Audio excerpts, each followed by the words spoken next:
Welcome to United Shades of Gray, Conversations of Race in America on WSGW. Now, here is your host, Kareem Bowen. Good evening, ladies and gentlemen. Welcome to another edition of United Shades of Gray, Conversations of Race in America.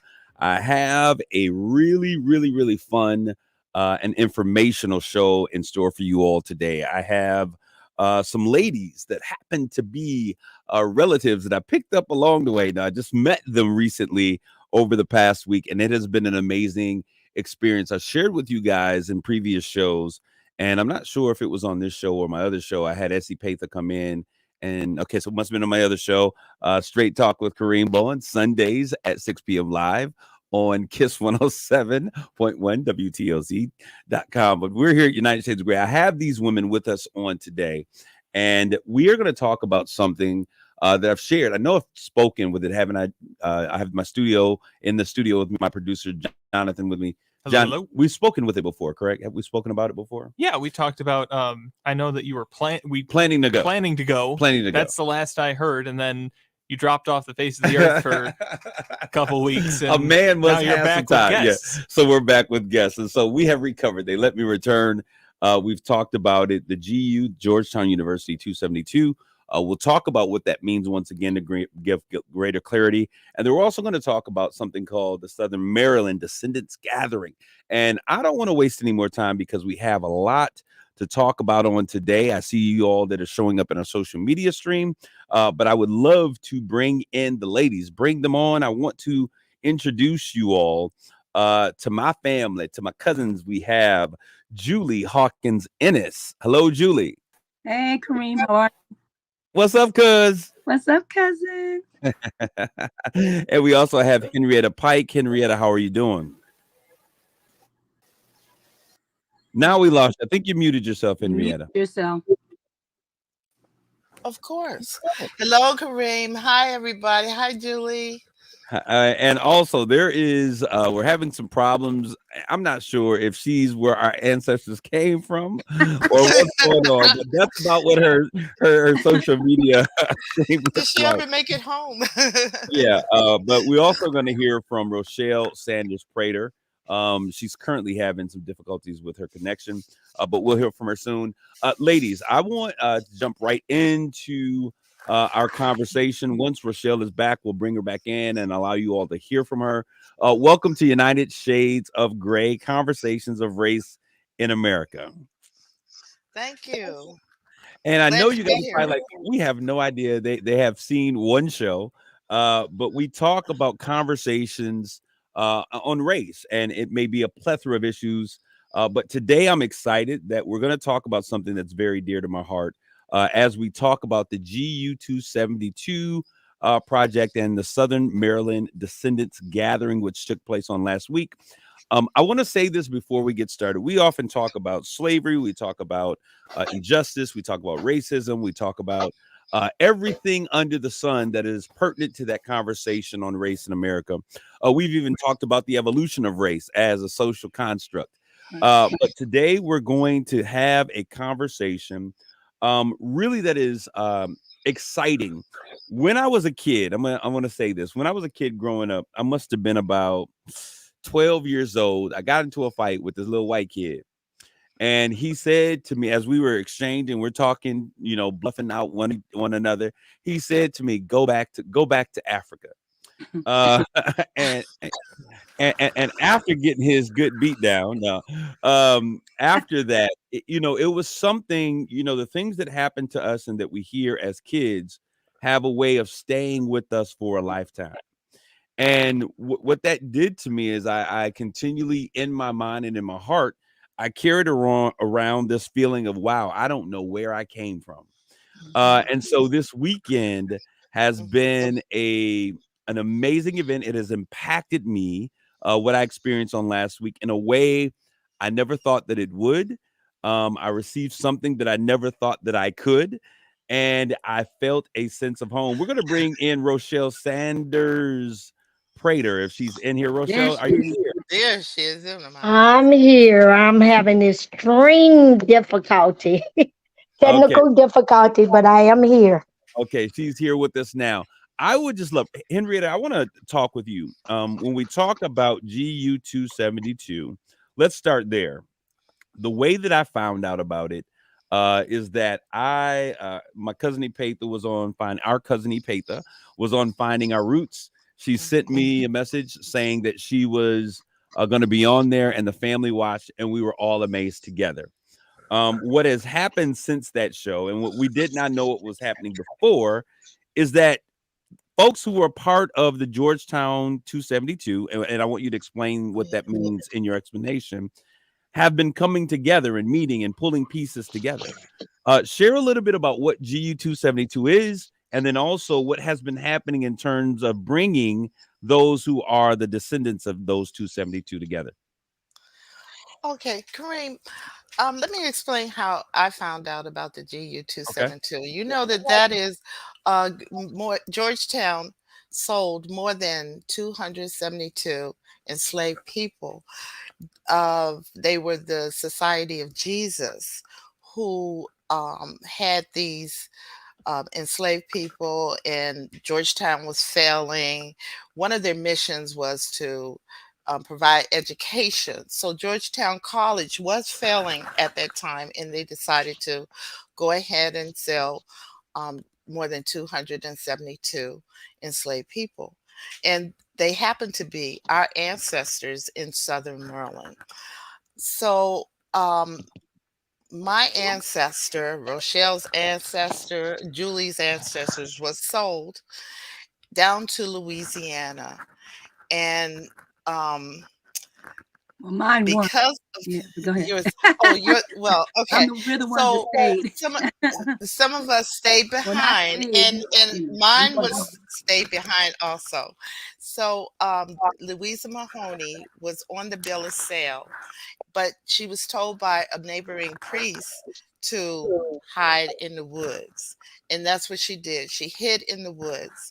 So, but Louisa's brothers and sisters, all of them went and were sold, and we were separated. There we go. It's all on the separation of families. There Okay. were several families. All right. I just want to make a distinction so that those that are listening understand what they're listening to. Julie, you stepped in and you said some of us were left behind. we want to all of us were brought into slavery, and I want to talk about that because I found even the trace from the America shores back to our native land. I found that out as well. Right. But what you were saying is that there were 272 slaves that were slated to be sold. They were on that bill of sale.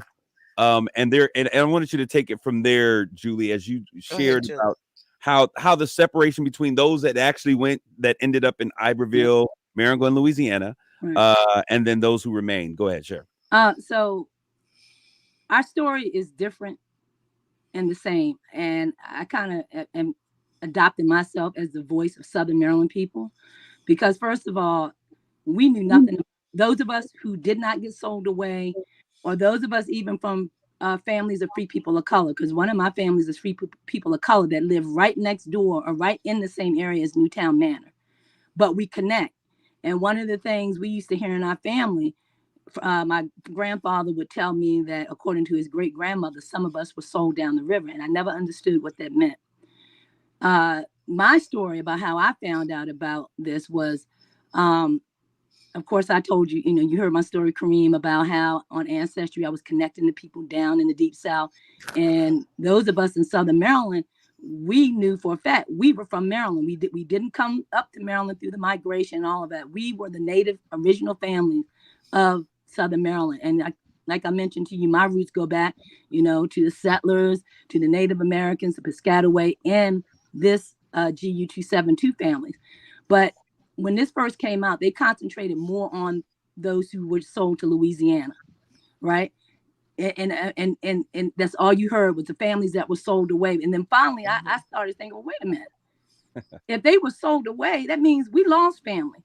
And as I described at the event, I remember watching Roots, and one of the scenes that always stayed with me, and I was in third grade when I think third or first, maybe first, I'm giving my age right.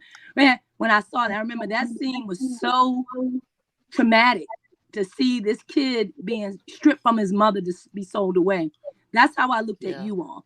I mean, of the GU 272. I can't pick out. I haven't figured out who yet may have been taken down to Louisiana at this point. I don't think there was anybody. I just think we connect to those families because although it wasn't my family per se, or that was sold down, like Rochelle and Henrietta have names. We just have the fact that we connect, and like I explained, there were kits that Georgetown had put on Ancestry, and I connect on both my mother and my father's side to Yorkshire.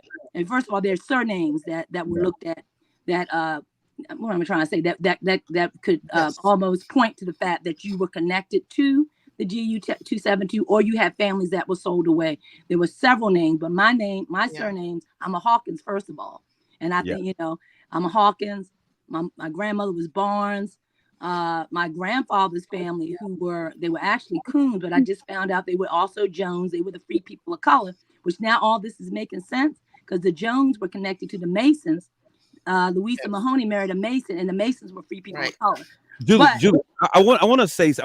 let's interject a point here so that because this conversation, and I want to say this, and I want to be very clear about this particular platform, this radio show. Now I have another show that's on an urban show, that's on an urban station, where we talking to folks, Black folks largely.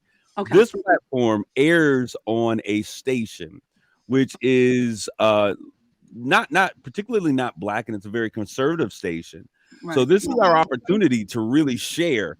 A great part of bringing forth history is the storytelling. Right. And the narrative that is given. And I want to make sure that we spend some time really educating the listeners on the narrative and the true stories that came out of this. Right. Now, you said that your enslaved family members lived right next door to free folks who were free Black folks at that time. And so I want the world to understand that Black folks in America have not always been slaves. Right.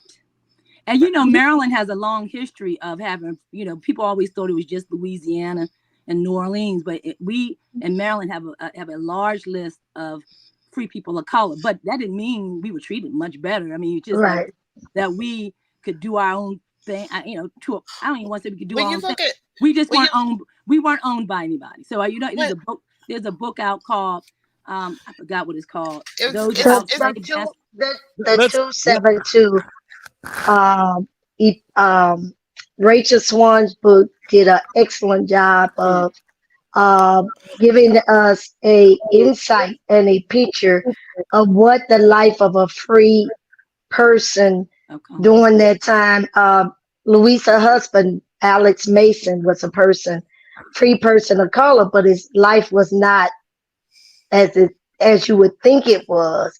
In fact, he was murdered. As he was going on his merry way, trying to go and make a living for his family. So it is not what we think it is when we talk about being free. It's just that he always had to travel with his papers, right?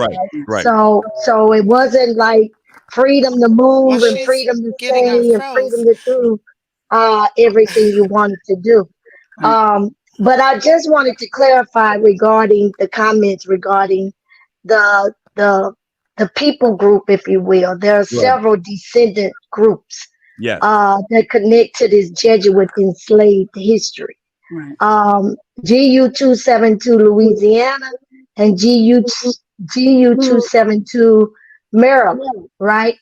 Yes. And the reason why and how it got so much attention is because of the students at Georgetown, when they found out the history, as they were performing some work in translating old documents, they realized that the Jesuits not only had owned enslaved people, but actually found the documentation, the articles of agreement that was signed on June 19th, 1838.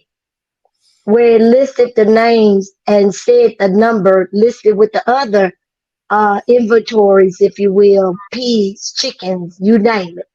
And so that's where that came from. And I like to share with people in America in general that this concept of the GU-272 was but a pebble in the steel pond of history, and it has created a ripple effect of history, right? So we recognize initially when it first came out, it felt like and it seemed like that it was like a clearance sale and that was it. But then our critical thinking skills, at least for me, the critical thinking skills say, wait a minute, Rochelle, this was 1838.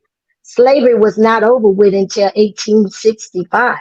So there had to be relatives left there in Maryland. I didn't know how or where or what.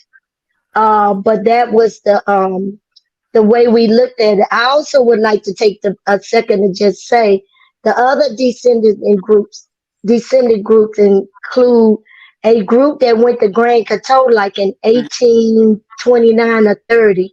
They were taken from Maryland, and the Jesuits gave them to the Order of Saint, what was their name? The Order of Saint, uh, what was the lady? Sacred Heart, the sisters in Grand Coteau, Louisiana.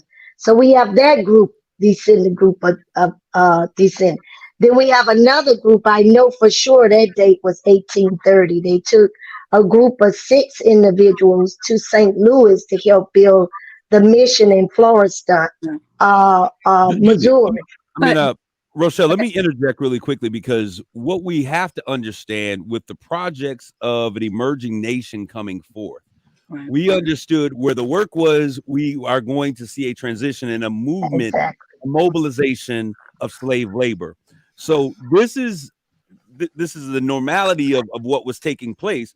I think one of the interesting parts of this is the role, and I'm going to come back to you in a minute, Julia, when I want to hear what my cousin Henrietta wants to say. I think one of the interesting things is I think the thing that they're there is the fact that this was Jesuit priests. These were Catholic priests.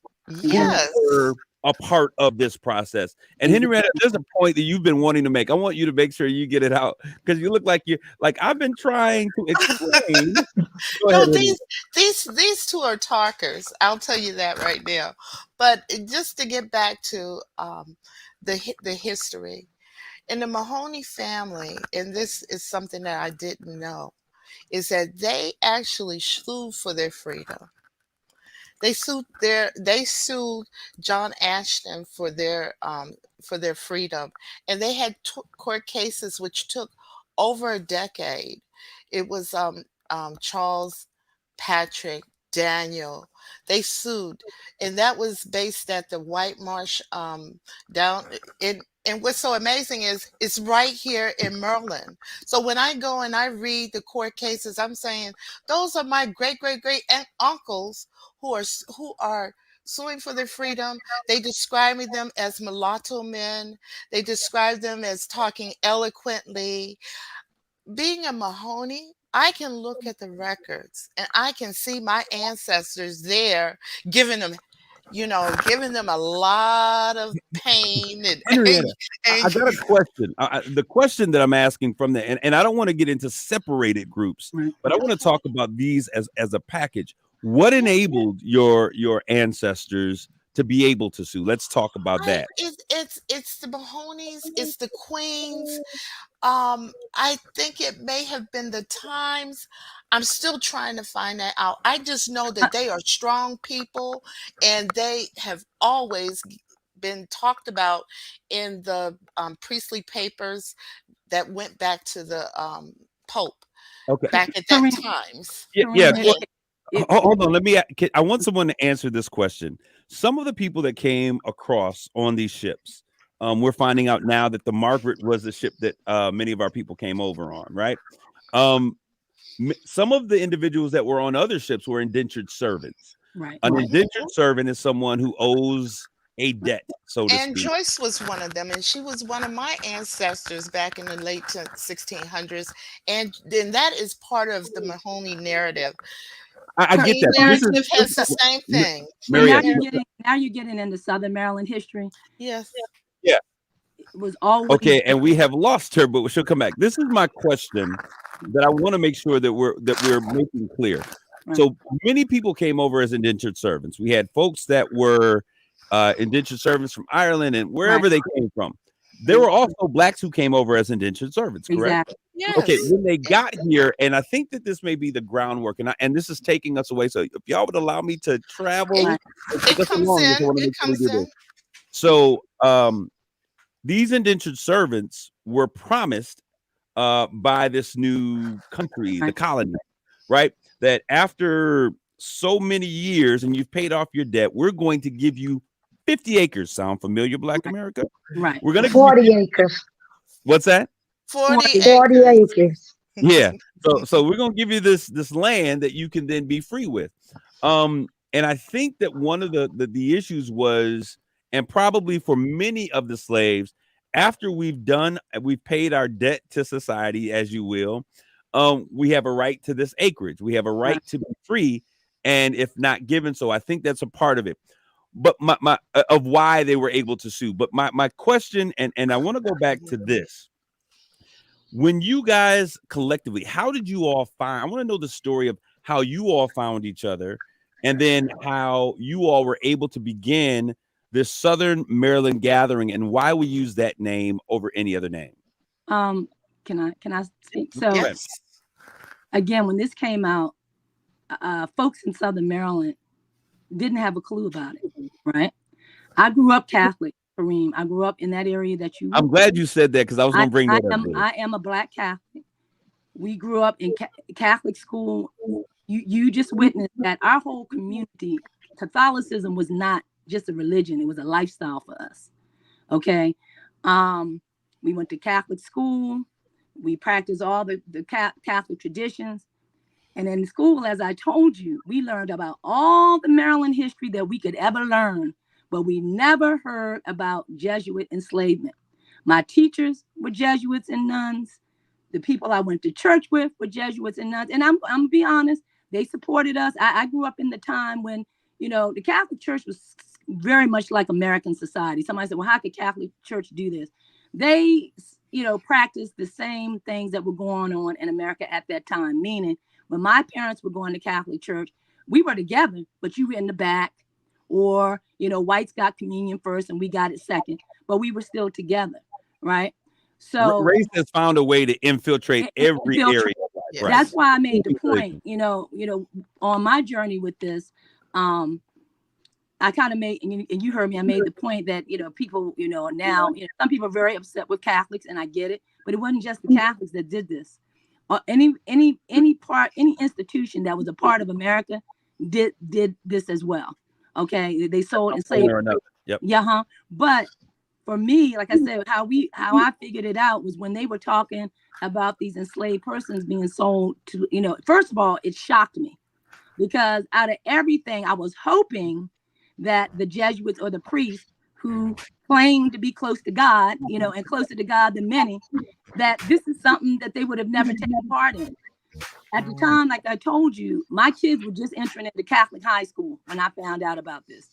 And it hurt me to my core that this is what was going on in Southern Maryland. Now we knew I had already known, and my family had already known about the lawsuits that took place. But let me tell you, Julie, I want you to hold that thought. We're going to come back to that. You're talking about the lawsuits. We're going to take our first commercial break. We'll be back in just 17 short seconds or so. We'll be back in just a couple minutes. I want you guys to stay tuned for more United Shades of Grey.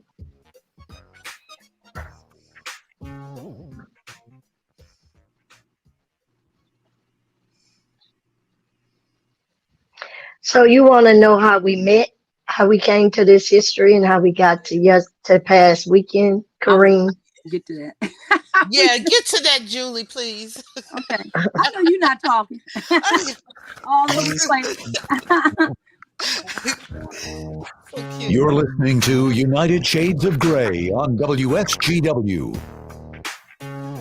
This is Kareem, and you're back with more United Shades of Grey, Conversations of Race in America. Before the commercial break, we were talking with three lovely women who happen to be my cousin from another mother, but we are all related and kinfolk. Julie Hawkins Ennis, Henrietta Pike, Rochelle Sanders Prater. And before the commercial break, Julie, you were talking about being aware of the lawsuits that folks of color have had against the colony. Yep, go ahead. We were aware of that. Actually, I became aware of it in the 90s.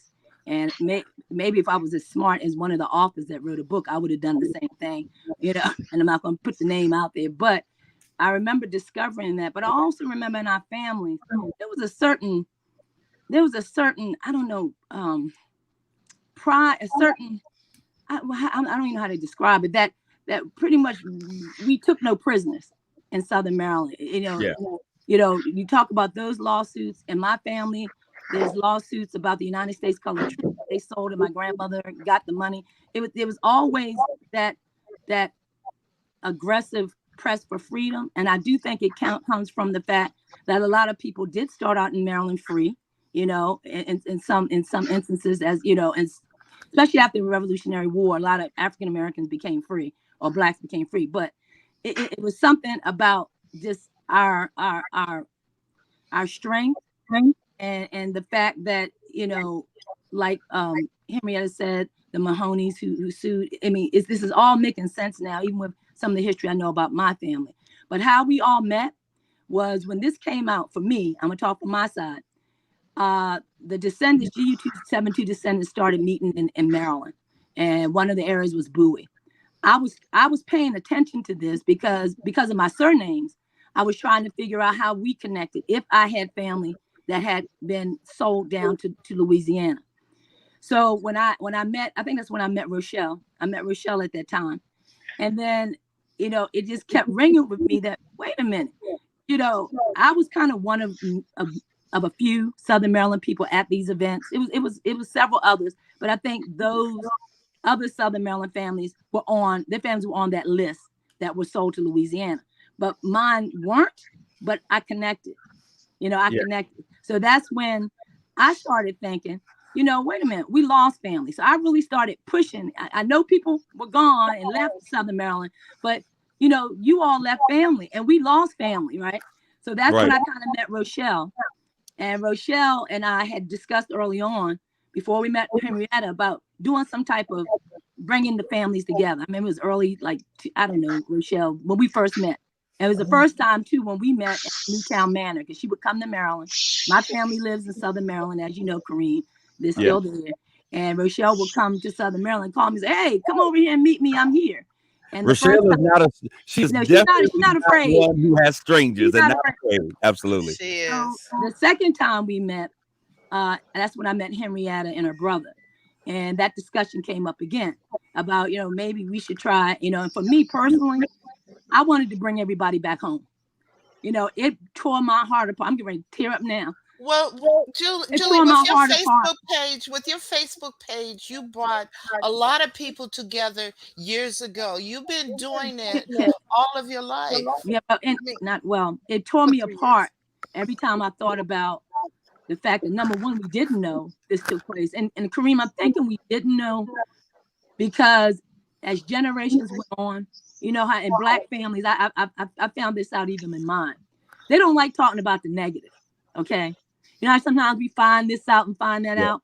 I'm thinking the reason why that's Julie, I'm glad you said that, because other folk, our light-skinned counterparts, tend to think that we want to dwell on these negative things. No, we don't. But the reality of it is my grandparents and folks, they didn't want to deal with this stuff. Slavery was a bad thing, and they wanted to look at the positive.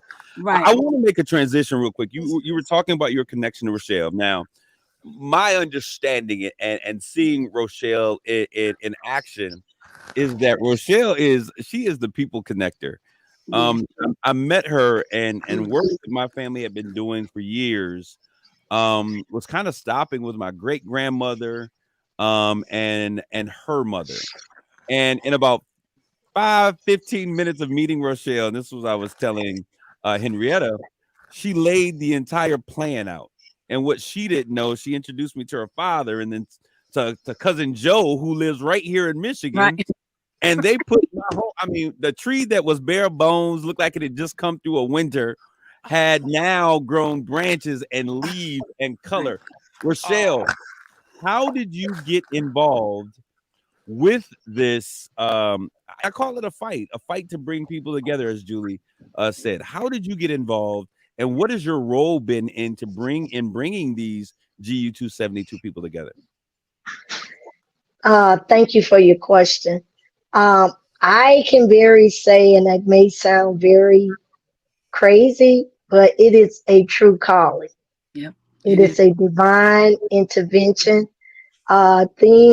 Life in my work career, some strange things had happened. I don't need to go into that at this point, but God put me literally in a place that when that article broke with cousin Maxine Crump on April 16th, I was available and I was willing and I was ready.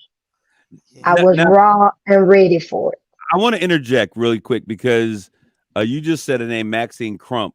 Those who Kareem Bowen share the lineage, the connection, because one of my great aunts. Go ahead, share it. Okay.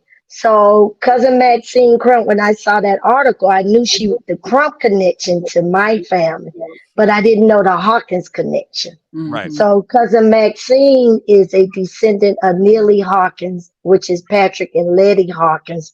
I would have to take additional view at her tree to see the connection to your family.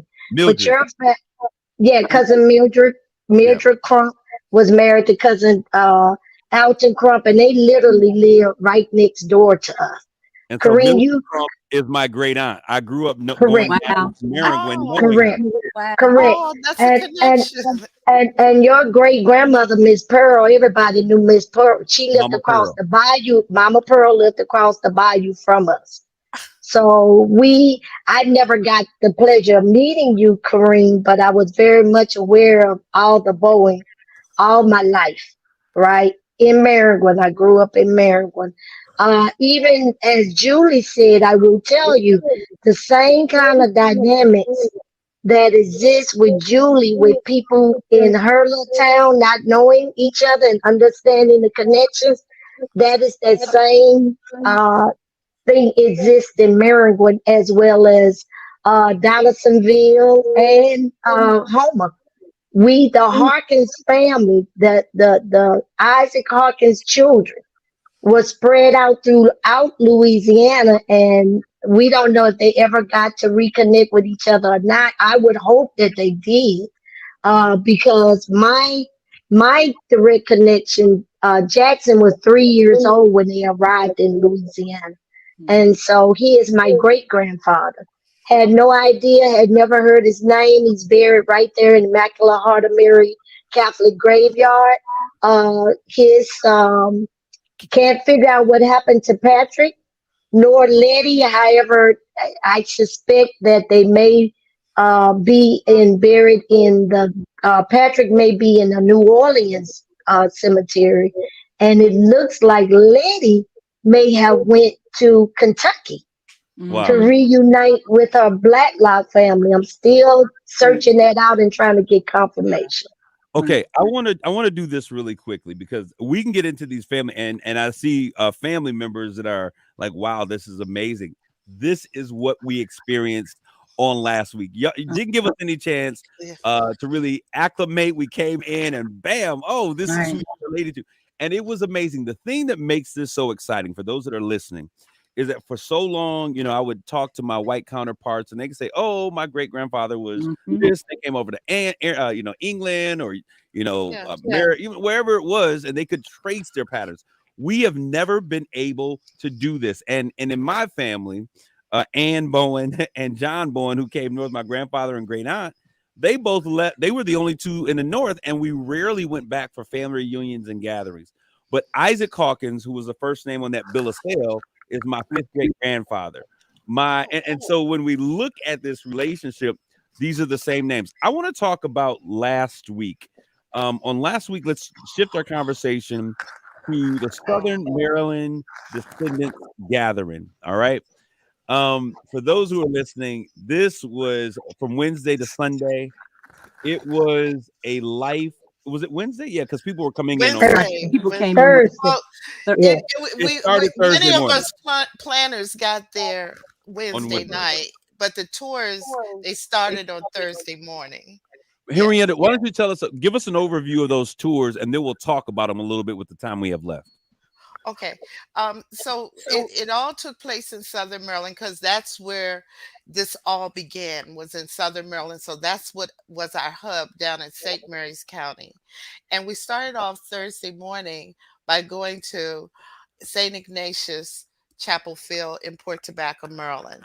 We went there, and then from there we went to Sacred Heart, and we got a presentation there and a tour of their cemetery over at White Marsh.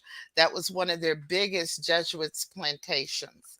And that's what we did that day. And then on Friday, we started off with St. Ignatius in St. Indigo's, Maryland.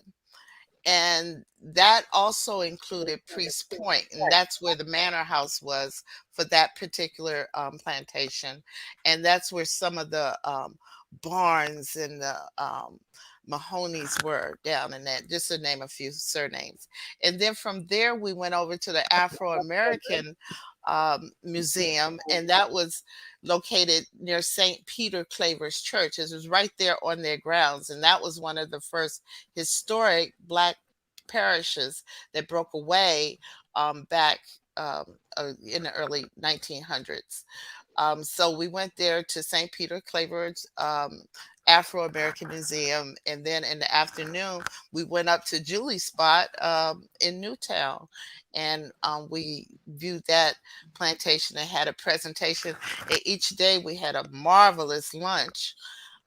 So I thought that was one of the high points too. But, you know, let me tell you about that. Let me say this. And I just gotta say this about my people. I was so glad y'all didn't give us fried chicken the first day. I was like, good Lord, don't be, like, we're not gonna be our own, you know. But you know, every time we waited. they get to eat fried chicken. Well, I ain't gonna lie. I snuck me some fried chicken on Tuesday, on Wednesday, and on Thursday. I had fried chicken both days. I'm sorry. Is that what I was smelling on the bus? Was your fried chicken? Okay. And can I just Dude, say, go ahead, Judy. I want to let you make your point, but I want you to also include this. I want you to include. I found out, and you may have already known, that the first church in the first Catholic church. Let's talk a little bit about that first Catholic church and White Marsh. Go ahead and say what you're going to say, Julie. Oh, I was going to say, you know, the tours actually included not only the missions in St. Mary's County, but of course, if you notice, you traveled through 3 counties: St. Mary's, Charles County, and into Prince George's County. And in Southern Maryland, because of those borders, our families intertwine in all of those counties, and also the missions. You know, Southern Maryland includes St. Mary's County, Charles County, Calvert County, and Southern Prince George's County. So the hubs, as Henrietta said, were St. Mary's, and I guess she means hubs where the families were sold from the missions, were St. Mary's, Charles County, Southern Prince George's County. Did I miss anything? So I want to talk about the first Catholic church, because when I found out that White Marsh Plantation was also the site of the first Catholic church, and let's talk about the make of that church, how that came to be, and the first bishop. Go ahead, Julie. You mean you're talking about in St. Mary's, like St. Ignatius, for the first? No. At White Marsh Plantation, the first church. Oh, talking about he's talking about Chapel Hill. Which one are you talking about? The first church that we went to is Chapel Hill. Oh, you mean as far as the visit? Yeah. No. No. I know what you're talking about. No, let me explain. Let me explain. When we got to White Marsh Plantation and they did their description, and we went and we saw their grave site, they were saying that the Catholic Church was not allowed to practice here in the States. But that was Newtown. That was Newtown Manor. When we were at Newtown Manor, and he was saying that at the time, even when, all right, so the history of Maryland and how Catholicism started in Maryland was that Catholics were discriminated in England. They hated them, didn't want them there. And, so that's how the settlement in England came about, was because the Baltimores, Lord Calvert and his crew came over to St. Mary's County and settled for religious freedom. But even in the beginning, there was some, dislike for Catholics. So for Catholics to, do their services and masses, they had to hide. And Newtown Manor, they were describing how, normally a Catholic church, and actually this is something he pointed out to me, we always have a middle aisle. There's always a middle aisle. And Newtown Manor, that church was built as a meeting house, so that when Catholics got together to do their mass, they wouldn't be discovered. So that was one of many first Catholic churches in the area. But I think that's what you're talking about, Kareem, when he described how, they pretty much, they were being discriminated against, pretty much. What were you going to say, Rochelle? I'm sorry. I was just gonna mention that little at White Marsh was that little chapel in the back of the church, and that was Bishop John Carroll was the first bishop that was ordained, and that's where he was at White Marsh. Perhaps that might have been what you were referring to. That what you were referring. That's what I was referring to. Now I want to talk about also, because this caught me, because this was all a part of our first day. Y'all didn't ease us into this, but on the first Descendants-led tour that we did, which was on the first day, location at White Marsh, explain to us or share with our listeners the story about the cemetery and why we went there and what we saw.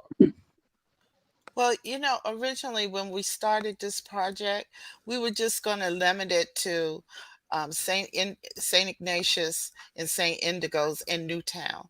However, they have been doing some things up there at White Marsh, and it is descendant led. We are trying to honor our ancestors. They have a big cemetery there. If you notice, cemeteries, they always have the top level that's all clean and mowed and flowers. And then if you look off to the distance, you'll see a part that is sloping down, overgrown weeds, whatever. Well, during the last winter, they started up there at White Marsh with a cemetery cleanup. Their historical committee decided that, hey, let's get together, let's get some descendants along with the archaeologists. There's a big program out there to clean that cemetery, to find our ancestors. We have walked through those cemeteries, have identified markers, have done ground penetrating radar, so that we can find out just where our ancestors are. And they're usually at that part of the cemetery where it's sloping. So we walk those hills through all of that. And out of that comes the White Marsh Historical Society, which is descendant led, and they announced their debut during our tour, and that was historic also. They are a nonprofit, and they received us so well. I think that was one of the best parts of the tour, their presentation. They were descendants. What was so amazing is that the descendants were there. They may not have been on the bus, because not every, they were there. They were there to receive us, and they welcomed us to White Marsh, and that was pretty dear to my heart. So I really liked how we all connected on the bus, Kareem. I just have to say that real quickly before we run out of time. I think you guys did a great job, and it's good to hear how it affected you. And all the other descendants. So, we couldn't have planned this any better. The interactions between all the descendants, the finding the connections. If we had even planned to have a genealogist talk to you, that many of us have that skill. So it was good to hear that kind of feedback. And again, I'm going to make another plug, our survey. Okay. Get the survey out. Well, I think what you're asking, did you ask what led us to Sacred Heart? Is that what is why we? No. Actually, you're talking about the question you just asked. Yeah, about what, absolutely. Well, first of all, I think the reason I was on this committee because I was trying to ensure that when you say Southern Maryland, it doesn't just include St. Inigo's. It includes St. Inigo's, Newtown Manor, and St. Mary's County, Charles County, Port Tobacco, St. Thomas Manor, and Sacred Heart, Prince George's County. That's where all of you all's families were sold from, And I found out recently, my parish, and when I say parish for us, that means churches, not Louisiana like y'all have, I guess, parishes and counties or whatever. I'm talking about our church. My parish was St. Aloysius in Leonardtown, Maryland. Actually, remember we drove, I drove you by my house. It was in that area. Yep. Well, I found out that Sacred Heart and St. Aloysius, well, actually, Sacred Heart is a branch of St. Aloysius. I didn't know that until about 3 weeks ago, and I was talking to Father Russo. So now I'm really starting to think that there really was some huge connection with not only the missions, with the Catholic churches, total, and doing what they did. Now, it's still complicated. It's still a history that we're still researching as far as the Jesuits are concerned, because of course, everybody's just learned about it, and we're trying to get them to talk about it, Kareem, as you saw at one of our discussions. I think was right. I'm gonna tell you all the truth. What happened? The first church we went to was not descendant led. Right. I'm not going to say the father's name. God bless his cotton socks, whatever it is. But we got there, and dude was trying to give us history, and he said something that I could no longer be silent on. Right. And though you know me, I'm a straight shooter, straight talk. Right. He started talking about how people are talking about how history's changed. We're not changing history. It's just a different picture, a different viewpoint. Like, dude, when names are being erased. And what I need people to understand is that the GU 272, the reason why it was epic was because one of the things is that the sale was hidden, and records were destroyed. Thank God to Georgetown's record room. Right. So history has been changed, and we see today things that happened then are causing those same effects to take place. I want to thank you, ladies, for being a part of today's show. I'm going to bring you back because we're really on the precipice. This is only the beginning, a small piece of what's happening.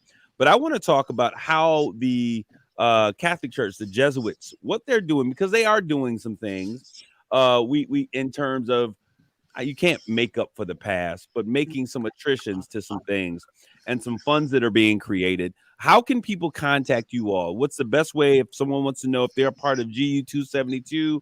Who's the best person? What's the best contact?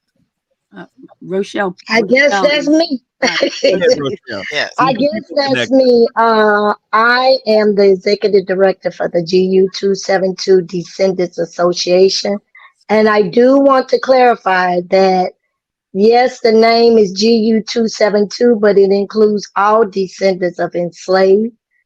We are in the process as an organization of revisiting our brand, if you will, so that people are clear and understood that includes everyone. Also, I am on the board of the Descendants Truth and Reconciliation Foundation, which was established on behalf of our descendants. We get those numbers and contact. We got to get numbers and contact. Okay, numbers and contact. Well, best contact is website gu272.net for the association, and descendants.org for the foundation. I do want to say one more thing before you go. Kareem, you are connected to Henrietta. You are a Butler descendant. And Bibiana Mahoney Butler was Louisa Mahoney's sister. So everybody Maryland. Yes. Okay, ladies, we're going to talk a little bit more about that as we get off the air. I want to thank you guys for tuning in always. We'll see you next week with more United Shades of Gray. Thank you. Peace, everybody, and love. Love, peace. Kareem, I wanted to say that with the attrition, what you saw was an example, and this tour actually taught me something. Okay, ladies, they can still hear us in the social media stream, so this ain't just us family, it's the whole family. Okay. But go ahead. Now, I figured that as far as the attrition, You saw as an example at the first church about this history either not being known or not being shared. And I remember when you all got back on the bus and everybody was a little, what just happened here? And I explained to you, when we go to Sacred Heart, you will see a difference because the descendants are involved. And you also have, I hate to not to age discriminate or none of that. Father Clifford was an older priest, okay, kind of set in his ways. As he was talking to us, I felt like he was talking at you all and not with you all.